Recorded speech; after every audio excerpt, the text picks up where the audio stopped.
So I call this one inverse illusion because it's a lot of opposites, you know, like negative space and all that. Look at what happens when I open this up. This is so cool to look at. I absolutely love it. It looks complex, but it's really not. It works a lot with strips of fabric, which to me is the easier way of making a quilt block, let me tell you.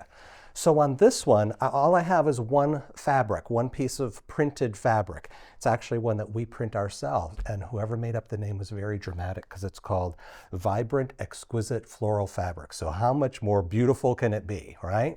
A link to that fabric will be in the description of the video. So what I did is I cut 2.5-inch strips of that fabric, and I cut 2.5-inch strips of white fabric. You can choose whatever background color you like. But you're going to stitch these together, so you have 3 rows, right? Print, print, and do just the opposite. Background, print, background. You need to make a few rows of these things because you are going to cut these in 6.5-inch lengths, all right? Now when you do that, you've got these 2 cute little blocks, right? Now the next part of this is just very simple. We're only going to slice it on a diagonal, but there is something you need to know about that.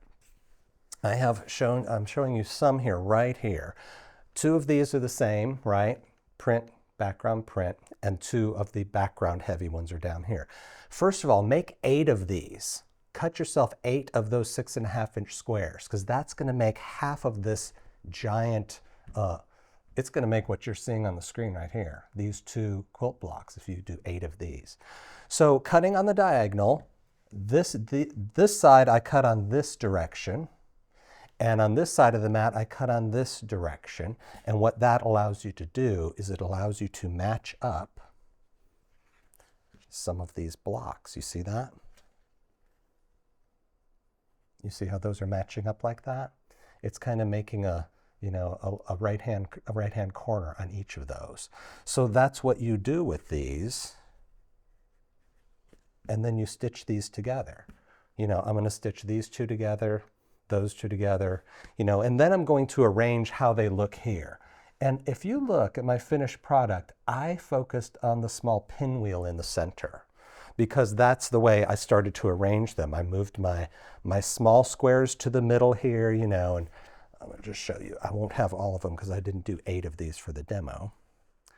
But that's my next lineup. You see how that pinwheel is starting to shape? That's how you're going to arrange all of these together and just sew them together, you know, in squares like we do for everything else. It's a great look. I really love how it can showcase one really beautiful fabric, especially one that's vibrant and exquisite as this one is.